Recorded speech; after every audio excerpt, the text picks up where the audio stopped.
I have recently gotten a few requests regarding One, the Object Show series. Before we even talk about One, I just want to get rid of the big fat elephant in the room.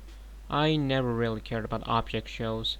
I did watch Battle for Dream Island because of one of my friends suggesting it, but honestly I just watched it for this guy. Seriously, this man carried the entire series for me before I dropped it like 13 episodes later. Yeah, I didn't really click with the whole concept of object shows competing against each other. And the voting system's atrocious, dude. Commenting who you want to win instead of actually voting was a big no-no for me. So I was rather intrigued by this. Overall verdict? It both impressed me and frustrated me at the same time. First I want to talk about the stuff that I do like about the series. The one thing that caught my attention is just how much different the tone is when compared to the other object shows.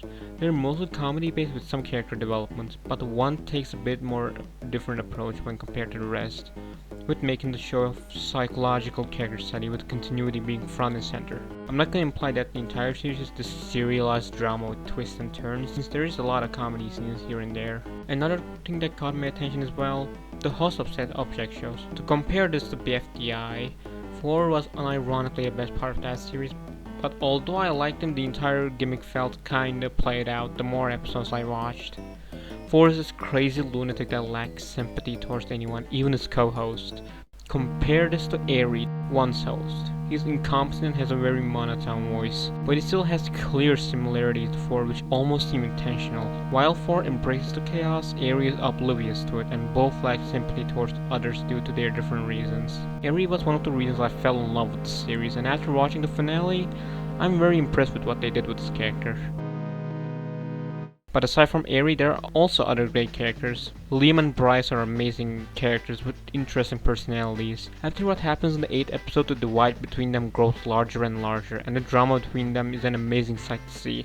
There's also Texty, but I don't even know where to begin when talking about her, so I'll just say that she was my favorite character in the whole series, and her fate at the end of the series is just heartbreaking.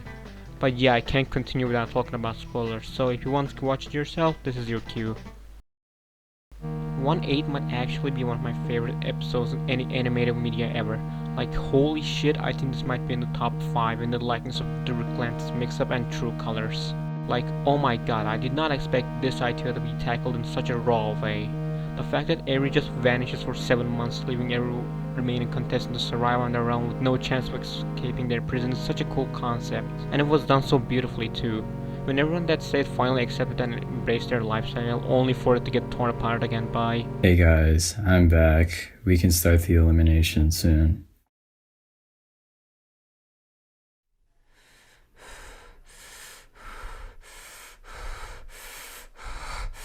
I legit got chills, dude.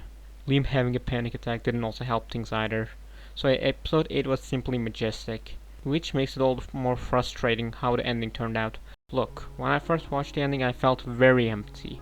Two of my friends already warned me about the abrupt ending, and even after that I didn't think it would make me feel nothing. I thought it would make me frustrated more than anything, but nope, I just felt nothing. After watching the episode like 3 times however, I get the intention behind it a bit more. It fits in line with the entire show's premise of reinterpreting the object show genre. Like how the characters like Charlotte and Amelia's arcs are not getting completed, representing sudden cancellations of actual object shows on YouTube. But I'm still not the biggest fan of the whole fourth wall-esque twists. It feels incomplete no matter the direction I look at it. What was up with Rocky? What even happened to Eri before he went offline for 7 months? Will Liam continue Eri's legacy or will he even achieve his original goal? It goes for a your interpretation type of ending, but really doesn't work without feeling rushed.